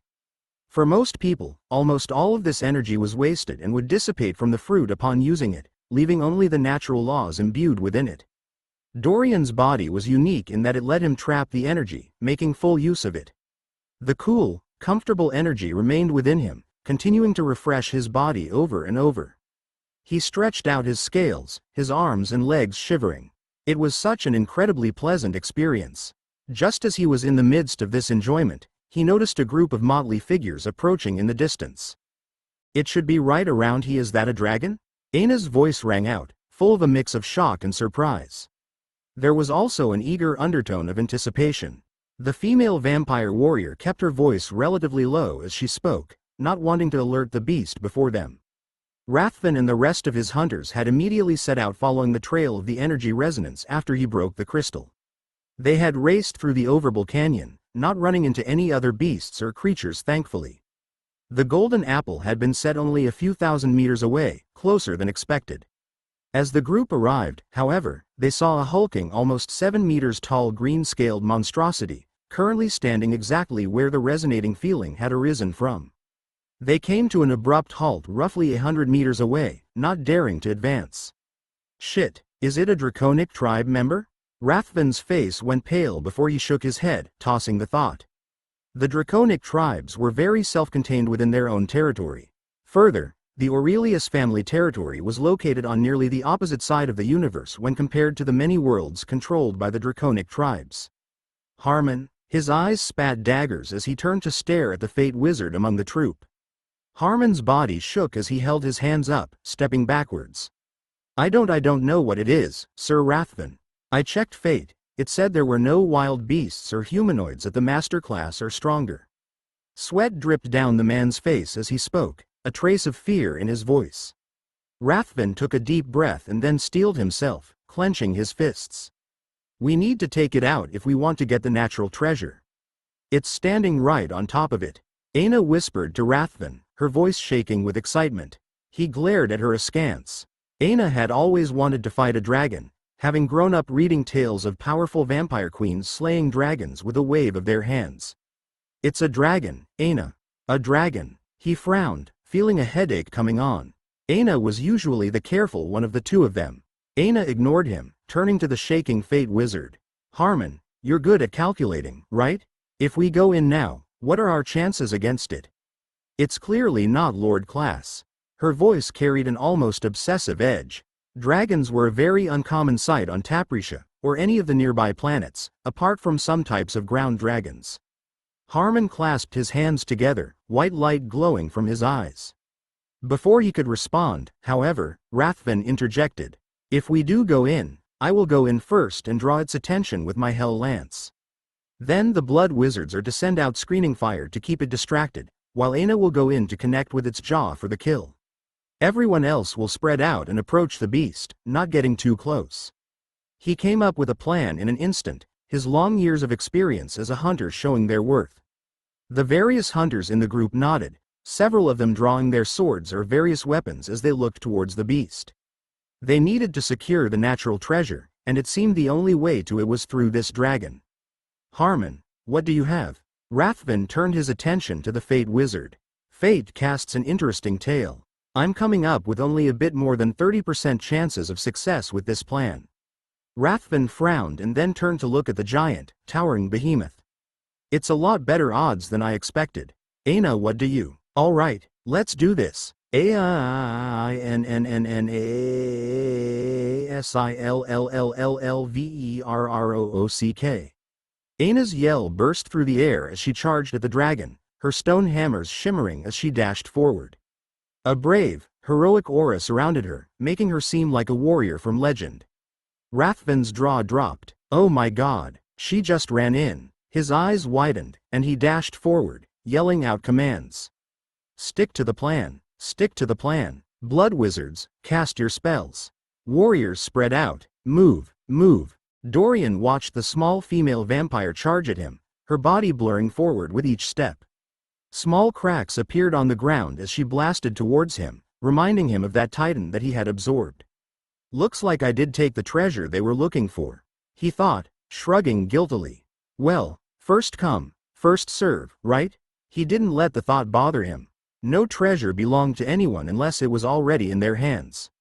A Grandmaster class vampire, proficient in some type of mystic martial art. Not a wizard. Asra identified the vampire as she charged at him. A light glow began to appear around the small stone hammers the scarred vampire wielded, looking vaguely threatening. Dorian blinked. His eyes were easily able to follow the vampire despite her movements. As she charged, Dorian saw several piercing collections of red light shoot towards him from several figures in the distance, aiming for his chest and wings. He snorted fiercely as he saw this, ducking his massive body low in one quick dodge. He felt more than saw the concentrated energy sear the air above him, the attacks missing him by a meter or two at most. Just as the charging vampire warrior came within 10 meters of him, Dorian made his move. In his giant mire dragon form, Dorian's tail had grown, extending to be roughly 10 meters long, ending in a small, bulbous spike that must weigh at least 100 pounds. The entirety of his tail was covered in scales and minute spikes, giving it a rough and sharp appearance. As soon as the attacker came within range, Dorian whipped his tail forward. Due to its small size, it moved at an extremely fast speed, slamming into the vampire warrior in a split second.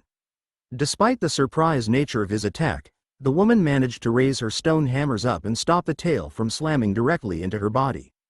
Unfortunately for her, that made little difference. Crack, boom. The sounds of a powerful collision rang out as the female vampire was lifted off of the ground and sent flying into the air, her body slamming backwards at an extremely fast speed. Dorian watched the woman sail through the sky, landing nearly 40 meters away from where he was standing. A web of cracks spread into the ground as the rocks she landed on broke, unable to bear the impact.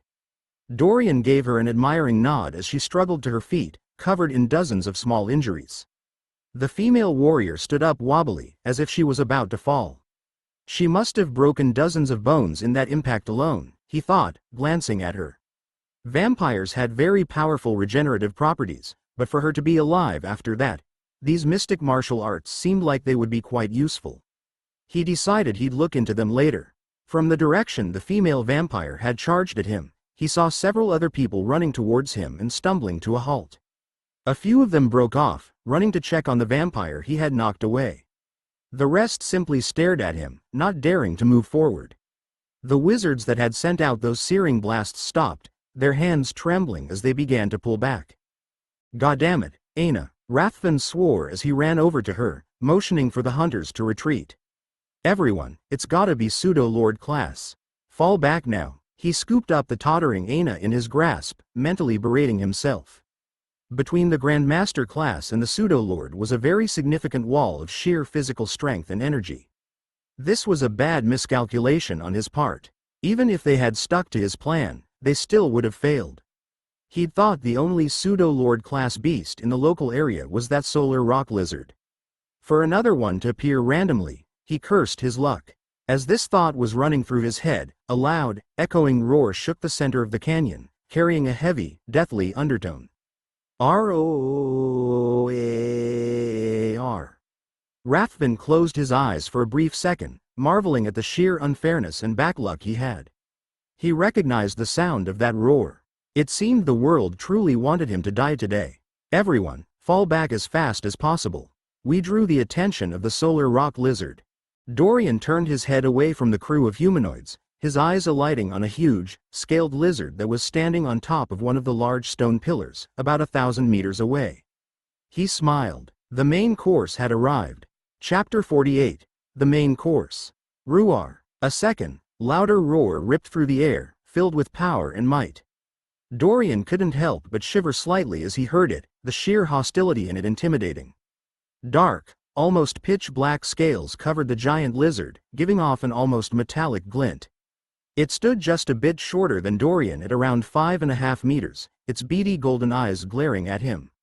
Small, gray spikes covered its body, going up and down its spine.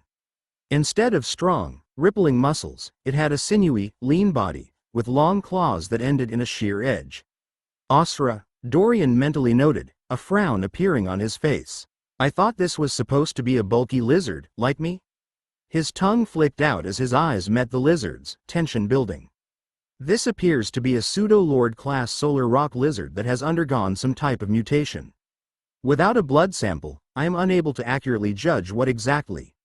Osra replied, "Damn, things didn't always go to plan. Few people had encountered this beast and lived, the only information he'd had on it was second or third hand." Abruptly, the lizard launched itself into the air, hurtling toward Dorian. Its body blurred as it moved, blasting off 3 different pillars in a second, stone shrapnel exploding outward as the boulders disintegrated from the weight of its leap. So be it. Dorian's mouth twisted. His great strength ability was always on now, boosting the physical strength of his already powerful body.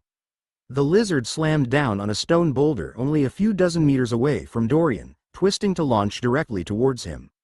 Let's see what you can do, he grinned. Flame claws. Everyone freeze. Do not move. The vampire leader of the hunters, Rathven, snapped his fingers, bringing his hell lance out of his spatial pouch. The powerful spear gleamed in front of him, giving off a faint red light. Aina stumbled at his side, withdrawing a small, glowing white pill as she sat down, trying to meditate and heal. We've already been spotted by the solar rock lizard. If we run now, it'll break off from the dragon to kill us. The creature was notoriously vindictive and brutal. Then what do we do, sir? Harmon's voice was panicky as he stared up at the two huge beasts, his arms trembling. Rathven brought his hell lance out in front of him. What can we do? He responded, his eyes bloodshot. We can only pray now, to the shattered heavens above. A moment later, a veritable tsunami of boulders and rocks rained down upon them as the two giant beasts collided. Arrgh. Dorian roared out loud as he felt the solar rock lizard's claws sink into his side, stabbing into him. Whoosh! His flaming claws sailed downward, slicing and missing once more as the agile lizard twisted, dodging out of range. His claws smashed into the earth, tearing out a several-meter-wide hole in the ground and throwing up a small storm of dust. Hup! Dorian leapt backwards, his wings spreading widely as he soared into the air, gliding about 15 meters above the ground. He knocked into one of the stone pillars and leapt off it, jumping higher. Behind him, he felt a wave of energy vibrate, seeming to condense. Damn! He turned around, digging his claws into the side of the stone pillar as he faced the lizard. His body was latched on, hanging off the side of the giant boulder. He immediately took a deep breath, his chest warming. He blasted out a column of emerald flames, the deadly draconic fire melting through the air. Not a second later, a heavily condensed beam of white energy slammed into his emerald flames. Boom! The two energies collided, and instantly exploded on contact, a wave of green fire and white energy splitting the nearby area in two. The flames and white energy split along an even 100 meters long line, cutting several large boulders into twain. By now a haze of dust littered the air, the force of the explosions almost masking the area. There it is. His chest heaved as he glared at the solar rock lizard. The powerful ability known as Hyperion Beam. According to Asra, it was a strange technique that allowed the lizard to hypercondense energy in the air itself into a deadly orb of energy, and then direct this energy in what was essentially laser beam. It was powerful enough that it could evenly match his draconic flames, one of the most destructive and powerful abilities in the 30,000 worlds. Grr! The solar rock lizard let out a guttural snarl as it jumped off of one stone pillar up to another, its claws sinking into the rock to give it a stronger grip. It's smart, he thought, shaking out his scales.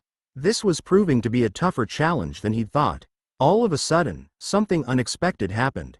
The lizard's eyes began to glow a dark green color. Dorian blinked and then stared in astonishment as a clump of rock morphed into the air and latched onto his right shoulder. It moved around as if it was a floating liquid, wrapping around his right arm.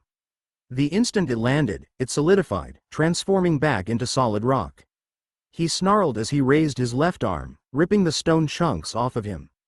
They dropped downward in a shower, peltering the already largely destroyed ground. An instant later, two more arms of stone slammed onto him, clamping on both of his shoulders. Dorian flexed his arms, causing the stone to shatter. As soon as he did, however, several more tentacles of stone wrapped on, sealing his arms and legs. One large one wrapped around his chest, trying to crush him. Ruar! Dorian gave a roar of his own as he twisted his entire body, virtually destroying the pillar he was standing on and the large limbs of stone that were wrapped around him. The unrelenting physical strength his body held couldn't be constrained, the passive great strength ability providing a significant boon. Thunk! He stumbled backwards, his eyes twitching as the world around him all of a sudden seemed to twist. The sounds of his movements, the falling and breaking stones and rock, the guttural growls of the lizard, all of that faded away as a ringing noise took over. In the instant that he shattered the stone encasing him, a smaller, more dense pillar of stone had jutted forward, slamming against the side of his jaw. He blinked as he looked dumbly forward, his eyes unfocused, barely glimpsing the solar rock lizard charging a white orb of energy, just a couple dozen meters away, its head leaning slightly up into the air. Streaks of white light zoomed into the orb as it finished growing, forming a 1.5-meter ball of raw power. Focus. Analyze the situation. Dorian's mind went into overdrive as he forced himself to regain control, ignoring the ringing in his head. Condense. He activated his strongest ability. He'd originally wanted to try defeating the lizard without using it to test the prowess of his new body, but maintaining that now seemed like a bad idea. The lizard was a mutated hybrid of some sort. Sticking to his first plan would be foolish. Dorian's brawny, nearly 7 meters tall body instantly morphed, shrinking inward. Smaller and smaller, meter by meter, his body condensed on itself, dark green scales gleaming. It took only a split second for his body size to go from almost 7 hulking meters tall to a much smaller 3 meters, smaller even than his fully grown normal Meyer dragon form. His scales took on a mix of red and green, giving off a vibrant, powerful feeling. His tail had slimmed out even further, while his wings had gained a beautiful, bright red coloring, stretched out above him. Tiny spikes dotted the ends of his wings, sharp edge and deadly. An odd, red and green swirl marked his forehead where a pair of horns had appeared, his draconic face pulled up in a snarl revealing hundreds of razor-edged teeth. His arms had gained a pair of ridged spikes up and down them, growing slightly longer, ending in a set of beautiful black and green claws. As he transformed, a small change seemed to take place in his soul. An intangible, invisible wave spread out as Dorian's soul seemed to shift as a result of his condensing. Whoosh! Just as he finished transforming, a beam of pure white light blasted through where his chest had been just a moment earlier. Grr! Dorian growled, feeling a stinging pain spread through his body. His voice had taken on a throaty, deeper tone, giving off a raw, virile sensation. He glanced upward at the source of the stinging feeling. A meter-large hole had drilled directly through the top part of his right wing. When he'd finished condensing, his wings had stretched out above him. The hole was burned completely through, faint red markings still glowing at its edges. Dorian folded his wings down, wincing slightly. As he did so, he noticed that the world around him seemed to have grown slower, by at least half as much. The more powerful the energy one's soul held, the stronger a being's sense of perception and faster their movements became.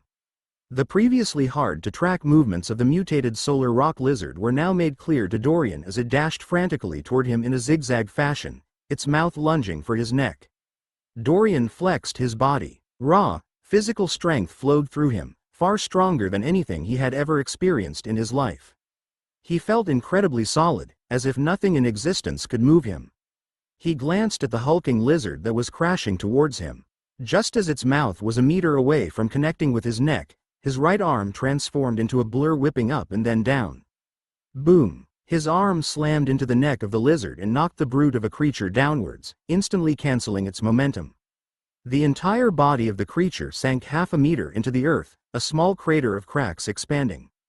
Dorian's right arm was clamped onto the neck of the creature. He looked down at it mercilessly.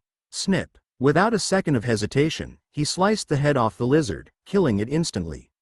Asra, absorb its bloodline, and soul spell matrix just to be safe. He ordered, his mental voice cold. As he did so, he blinked, abruptly stopping. He took a moment to stare down at his claws, and then at the lizard. He shook his head in confusion. What? He grumbled aloud, releasing his condensed form. His body morphed and elongated back to its regular, hulking size. As he did so, his entire mind seemed to relax, returning to normal. What the hell was that? My mind felt colder. He stuttered, not understanding. When he had changed into his condensed form, his entire mindset felt like it had changed. His actions, the way he moved, everything seemed to become more confident, colder. He couldn't quite articulate how it felt, but he felt as if his entire personality had shifted slightly. Before he could dive in depth on his feelings, an alert went off in his head. Absorbing detected bloodlines. We're all gonna die, we're all gonna die. Harmon's panicked whispers felt like a yell in the ears of the frozen hunters as they looked at the awe-inspiring battle before them. Constant explosions, flashes of light, and shockwaves had spread out in a matter of seconds, knocking most of them down. Rathven looked up at the haze of dust that covered his sight of the dueling creatures as the area abruptly grew silent.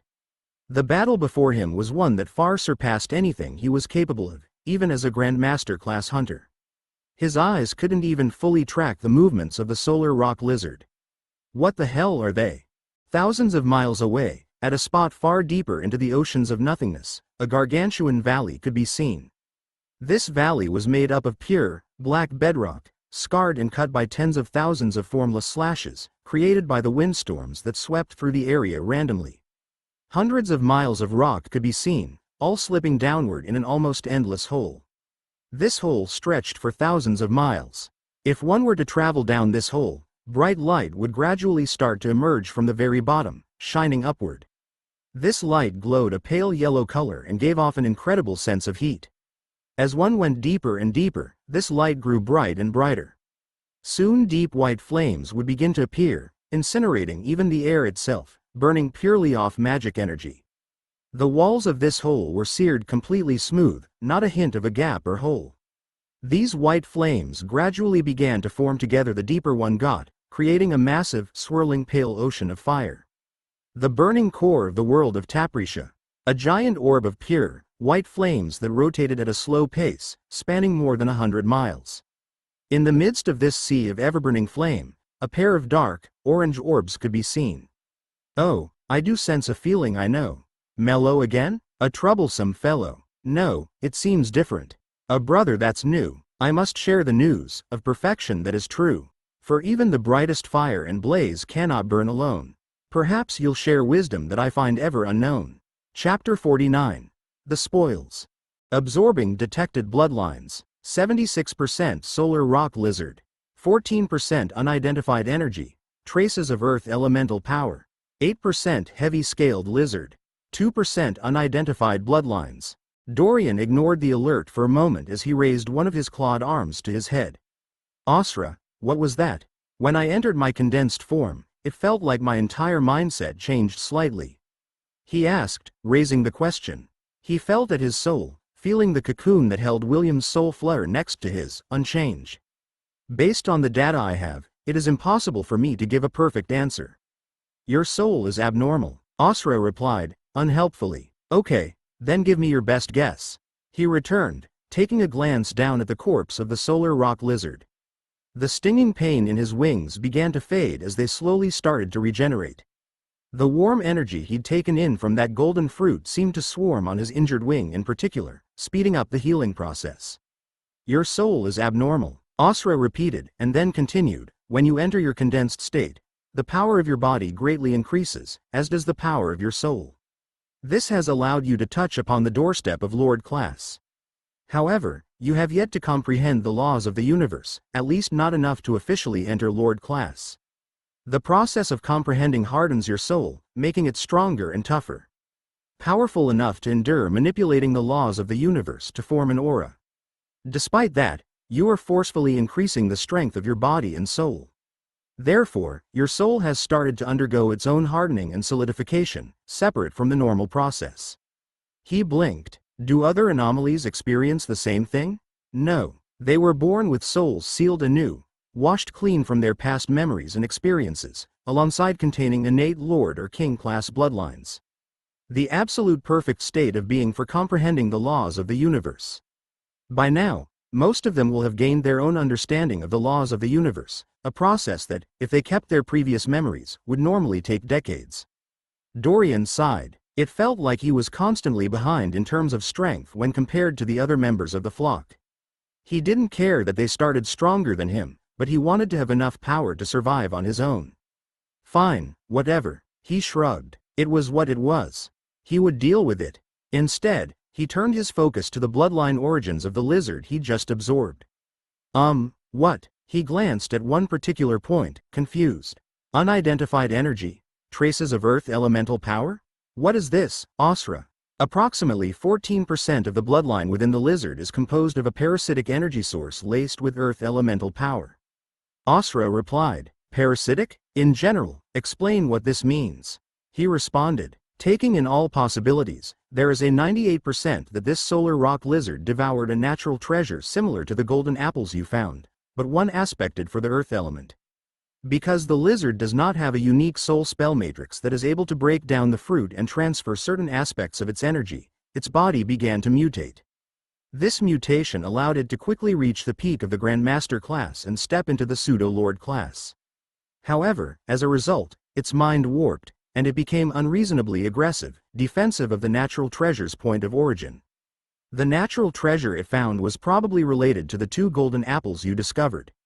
When natural treasures form, usually 3 or 4 of them will appear in an area at once, condensing from a high concentration of the universal laws, though this process is not entirely understood. Huh, he said aloud, looking down at the corpse of the creature. He hadn't realized it was so dangerous to eat a natural treasure raw. Well, Osra would have warned him if it was, so it probably was only dangerous for regular creatures. Still, he shook the thoughts from his head. Can I make use of this energy? He asked, curious. The energy has been absorbed in the form of units of energy for growth. The earth elemental traces, however, mostly dissipated at the creature's death. Osra replied coolly. Dorian pulled up his growth status, checking on his numbers. Giant Mire Dragon. Growth stage, 4 quarters, Elder Giant Mire Dragon. Growth progress 96,827 over 0. Awesome, he'd gained around 22,000 units of energy. This entire expedition so far had net him a grand total of roughly 90,000 units of energy, as well as the other fire element golden apple and whatever the life element energy was doing floating around his body. He grinned happily, dancing a little jig. He was making progress, and fast progress at that. If he kept this up, he felt like it wouldn't be long till he could travel freely and unrestrained. Do not move, Rathven motioned quietly, whispering to the rest of his men. After the cataclysm battle had ended and the dust had settled, Rathven and his hunters had mostly collapsed, knocked over by debris or the energy explosions of the fight. Several of them were injured, but all lay deathly still in terror, not daring to move. The solar rock lizard had, unexpectedly, perished. This was, alone, reason for rejoicing. The creature was unreasonably aggressive, and its death meant that the Overbull Canyon would become a much safer place. The beast that had killed it, however, was that ferocious dragon. Rathven had only managed to make out part of the fight, the dust storm raised blocking most it from his vision, but the sheer might the beast displayed was enough to convince him not to make a move. His hell lance lay slumped in his hand while he sat on the ground, the still recovering Aina kneeling next to him. The huge, green-scaled dragon stood in front of them, just 100 or so meters, its hulking form looking down at the corpse of the black-scaled solar rock lizard. Rumbling noises began to shake the air as the dragon began to move in odd, twisting motions. Rathven blinked at its movements, not understanding them. What the hell is it doing? Harmon's panicked voice echoed in Rathven's ear as the Fate Wizard whispered loudly. Rathven stared at it, at a loss for words. Got the energy got the bloodlinies. Time to go get food, and have a good teamie. Dorian hummed cheerfully in English as he began walking towards Podor City, smiling cheerfully. Today's mission had been a decided success. He was ready to go eat something tasty and rest, evolving a new bloodline while he slept. He took a few deep steps and spun around as he walked, throwing in a couple body rolls. It had been a while since he got to dance, and today's victory had set him in a perfect mood for it. Dancing in his large, giant mire dragon form wasn't as hard as he'd thought it would be. His increased body control and strength made the movements quite easy. Oh my god, it must be a demon dragon. This must be some evil ritual. Harmon's voice shook with fear and despair as he looked at the monstrous figure of the green dragon, its body contorting in odd, peculiar motions. Strange sounds emitted from its mouth, incomprehensible and foreign. We're all going to die. Harmon shifted to his knees, bowing his body down as he began to cry quietly. Shattered hey heavens above PP please SP spare me from the vile hell you have thrown upon us. Shut up. Rathven leaned over and smacked the Fate Wizard in the side of his chin, attempting to knock some sense into him. The innate barrier the wizard had absorbed most of the blow, but his punch got through enough to shock the wizard. Unfortunately, the damage was already done. The Fate Wizard's begging had caught the attention of the green-scaled dragon. Oh, Dorian thought, pausing in his dancing as he looked off to the side. That's right, those humanoids. The group of warriors and a few wizards that had attacked him earlier were lying on the ground to his side, mostly in shambles.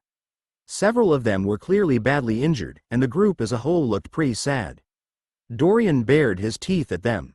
They had tried to attack him, after all. That said, they did lead him to the golden apples and the solar rock lizard, so he couldn't be too angry. He snorted and gave them a disdainful glance before continuing on his way to Podor City, shamelessly continuing to practice dancing in his new, much larger draconic form, ignoring them. We are spared, Harmon shouted victoriously several minutes after the dragon had gone out of eyesight. The rest of the hunter crew seemed to feel similarly, rejoicing in keeping their lives. Rathven wiped a sheen of sweat from his forehead, his entire body shivering as he relaxed. The tension and fear he'd experienced in the past few minutes had been horrifying. He'd never felt so helpless in his life. Quiet, he motioned with his arms, calling the hunters to attention. Several of them began to work on treating the injured, getting them medicine and helping carry them. We're leaving. We must report this to the palace master. Hours passed, and Dorian eventually found himself standing next to the side of the plateau that held Podor City, far above. He had returned to his human form, pulling out a set of clothes from the spatial ring he'd looped onto his draconic form. His eyes were spirited as he looked at the crowd near him. There were thousands of people milling about. Several huge mines were just a few dozen miles from here, and the transport of people and goods up and down the massive plateau was constantly ongoing. Wind magic platform rides up to Podor, only 25 silver mints per individual, custom rates for larger groups. Custom large-scale transport of large corpses, anywhere within 50 miles, only 30 silver mints per 100 pounds. Take the safest walking path to the top, the Minyo-carved stone path, only 1 silver mint a head. Several wizards or traveling companies advertised their services, catering to the groups of warriors that traveled out to hunt for rare beasts or magic herbs, and the many miners that worked in the local mines. The daylight was starting to dim slightly down here, being replaced by some type of ever-present glow from the misty fog above them. It seemed it was never truly dark in the oceans of nothingness. Dorian could make out hundreds of buildings set into the stone wall, built up along several stone pathways. He saw restaurants, blacksmiths, and even a few small inns and many personal residences. It seemed some people preferred to live down here, in the dangerous recesses of the world, rather than the plateau above. He looked at them all and then shrugged, withdrawing the cloud in a bottle artifact he'd purchased. He activated it, drawing upon one of the small, fluffy white clouds. Immediately his body began to rise up, floating above the people and shops below. He saw a few curious eyes glance up at him before returning downward, going about their day. He fell through the air, passing the heavy mist layer of the underground, and breaking through to the fading afternoon light of the world above. He took a deep breath. The air below the fog layer was somewhat earthy, as if he was in a cave. When he came up here, to the open world, the air had a fresh, natural scent. He nodded his head sharply as he flew all the way up the plateau, landing on the edge. He saw a few people off to the side, just now starting to descend. He ignored them as he began walking towards the city, ready to fill his stomach. So Osra, when the other flock members absorb bloodlines, do they still transform like me? Dorian asked as he settled into his inn bedroom. It was around an hour later. He'd picked out and eaten an entire roast pig at one of the more well-known restaurants in the city, a place called the Roasted Spoon. The delicious meat had been mouth-watering and tasted every bit as good as they advertised. It was served with a side of roasted potatoes and greens, and was the best food he'd eaten yet. After that, he decided to head back to his inn. Tomorrow, he decided he would hit up the local magic shops to get the basic reading material he would need to start his study of magic. Correct, though they have a main bloodline, their soul still needs to adapt to the new form. It is only when they try to combine bloodlines that they must go through a slow process of assimilation. Without a soul spell matrix genie like myself, the calculations and biometric data handling needed to successfully combine bloodlines like you do would be impossible. They must slowly combine the bloodlines through a natural process that adapts certain aspects into their own. Osra replied. Dorian frowned, rubbing his chin. Why wouldn't the God King give everyone a genie, then? Doesn't he want to make the perfect being? You'd figure that would help. It, technically, should be impossible for your soul to bear the strain of housing my construct. Soul spell matrix genies are not a common thing to create or see, even on angelic class beings. Anyone below the angelic class should experience a massive amount of pressure and have their soul dissipate. Asra continued, your soul is an abnormality, though perhaps this might explain why you still maintain your previous life's memories. I see, Dorian replied, nodding his head. He didn't, actually, see, but he knew Asra wouldn't be able to explain even if he asked. Alright, well, let's take a look at my bloodlines now. Asra pull up all the unused Grandmaster class ones. With an excess of 90,000 points of energy to spend, Dorian could afford to splurge and add a powerful new creature to his repertoire. Stored bloodlines. Grandmaster class. Solar Rock Lizard, Pseudo Lord. Virulent Wolf True Vampire. Black Ambient Eagle Midnight Blade Tiger. Ester Ground Dragon Giant Boar Snake. Tazone Rhino Heavy Scaled Lizard. He noted the Solar Rock Lizard's designation. The Pseudo-Lord class is technically still designated as part of the Grandmaster class and not a unique class in its own right. It is more of a level between the Grandmaster and Lord class. Asra answered his question without him even having to ask it. Dorian looked over the list, his eyes glinting. He either went with the Master class Fire Elemental Imp, to gain a better insight into fire magic, or he went with one of these bloodlines to increase his strength. Which to choose? He muttered, his eyes gleaming. Many miles away from Dorian, a small plateau rose from the oceans of nothingness, ending in a dismal, 100-meter stone platform barren of any wildlife or vegetation. Several long cracks ran through the top of this pillar, sunlight beating down on top of it. Upon this plateau, two figures could be seen. It's left the hole, Probus. I'll send word to Helena. She's near the world bridge to Hosnorth. A vampire wearing a set of loose black robes, with a smart-looking black belt wrapped around him, spoke aloud, his voice calm and confident. A wand could be seen strapped to this belt, in a small holster, gleaming with a silver light. He was currently looking down over the stone platform, at the fog-enshrouded ocean of nothingness below. Good. A black-plate armored warrior replied to Trajan. His long brown hair was tied up in a bun and blowing slightly as a breeze swept past them. My sword longs for the taste of blood. His eyes flashed, a dark, mysterious light in them as he held up his long, gleaming blade, admiring it in his hands. Trajan turned to glance at the warrior askance.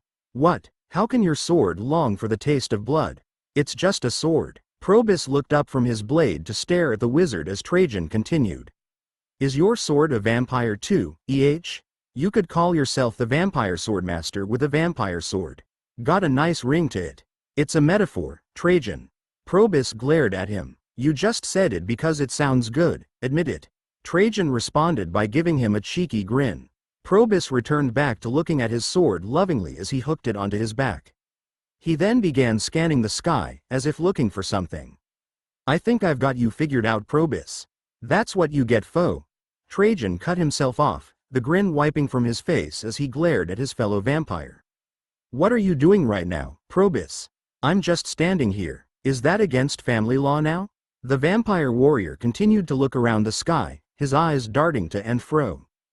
So you're not looking for innocent local wildlife to slaughter? Trajan's words contained a biting edge.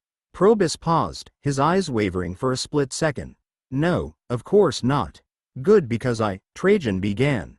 I would never kill anything innocent. Probus continued, his eyes zeroing in on a distant black speck. Yes, that is why I asked, Trajan responded. But if it was an evil, slimy, scaled creature. Probus went on, his arm drawing back and grasping firmly onto the hilt of his blade. Of course that's reason. Wait, no. That isn't Norm. Whoosh. A dozen miles away, a large, master-class white-tailed eagle fell from the sky, split into two. Probus. Quote, that was a bird. It didn't even have scales.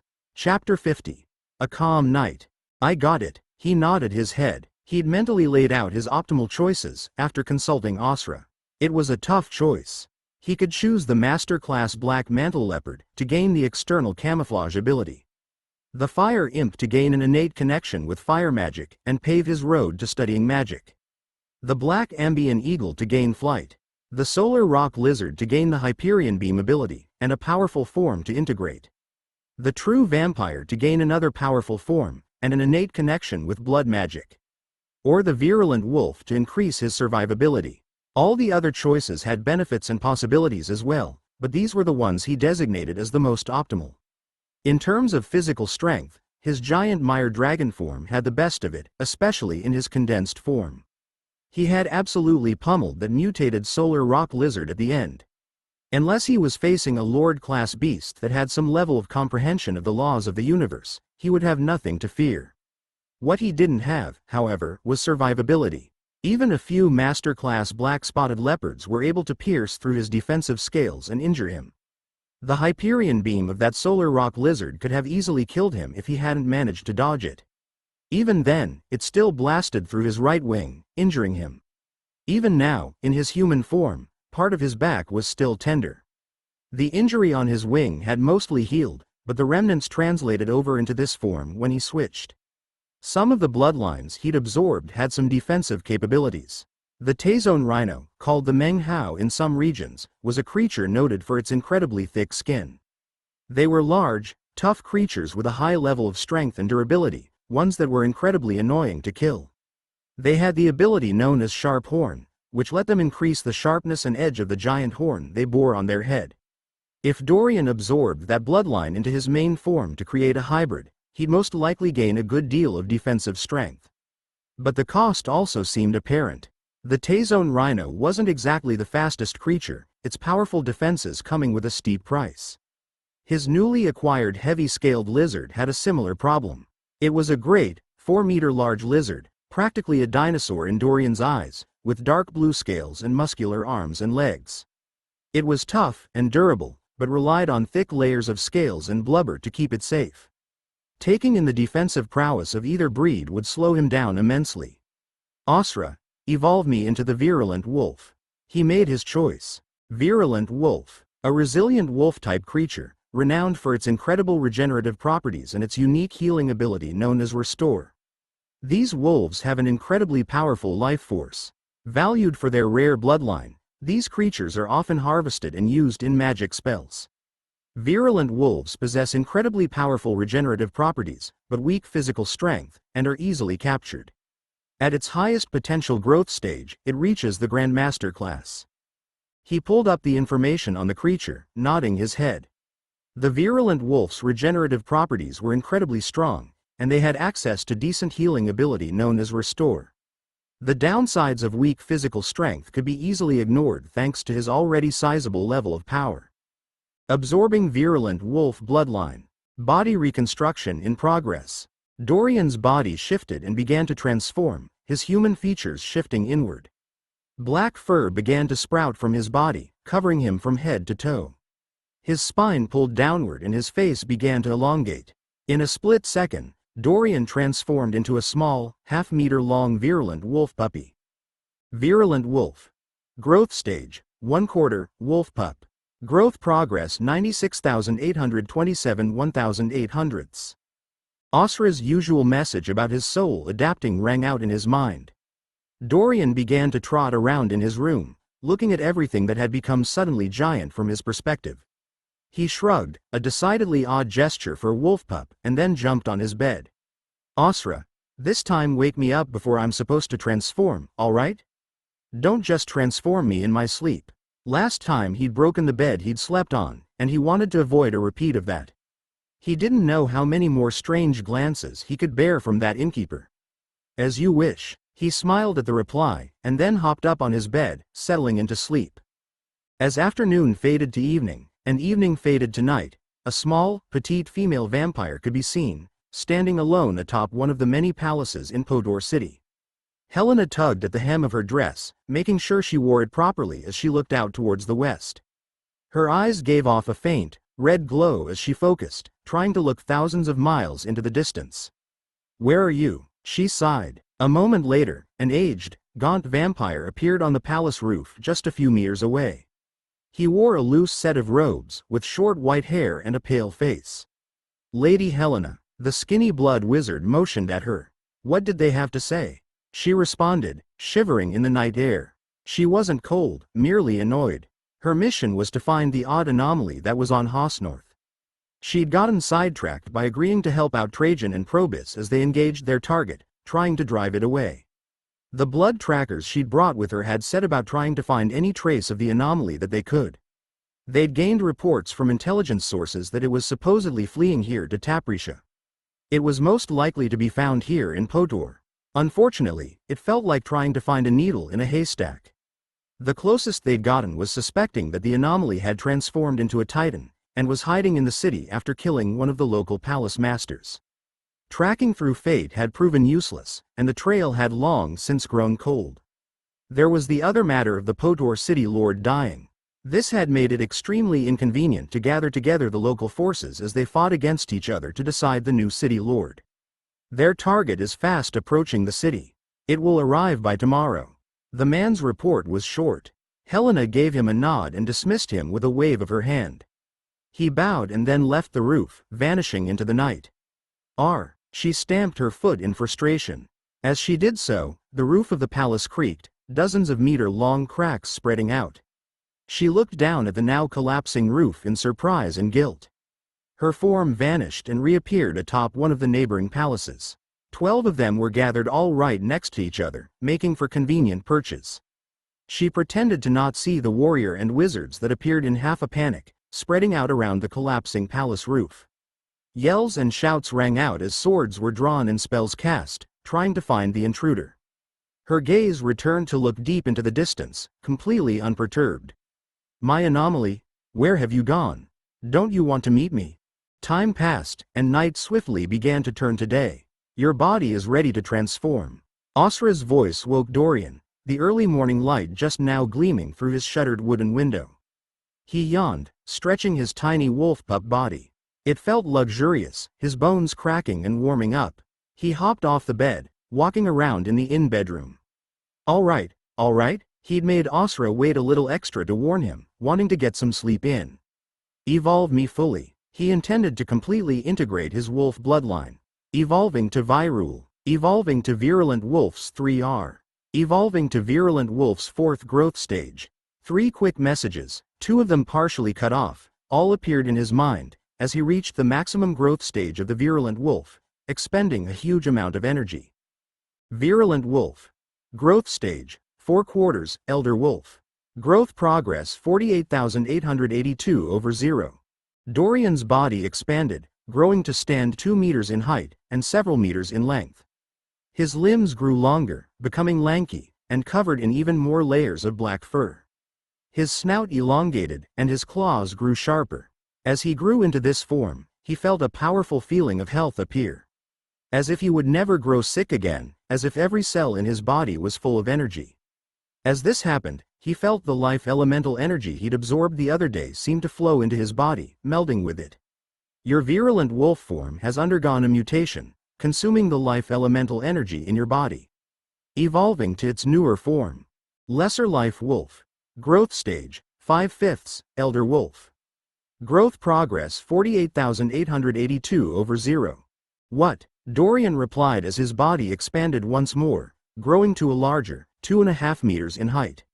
His black fur was replaced with a paler, gray fur. His eyes gained a deep, lustrous green color, and his entire body seemed to take on a slight, white halo. The feeling of health seemed to grow even stronger. You have gained the ability Restore. Your ability Restore has evolved into the ability Constant Regeneration. Ability.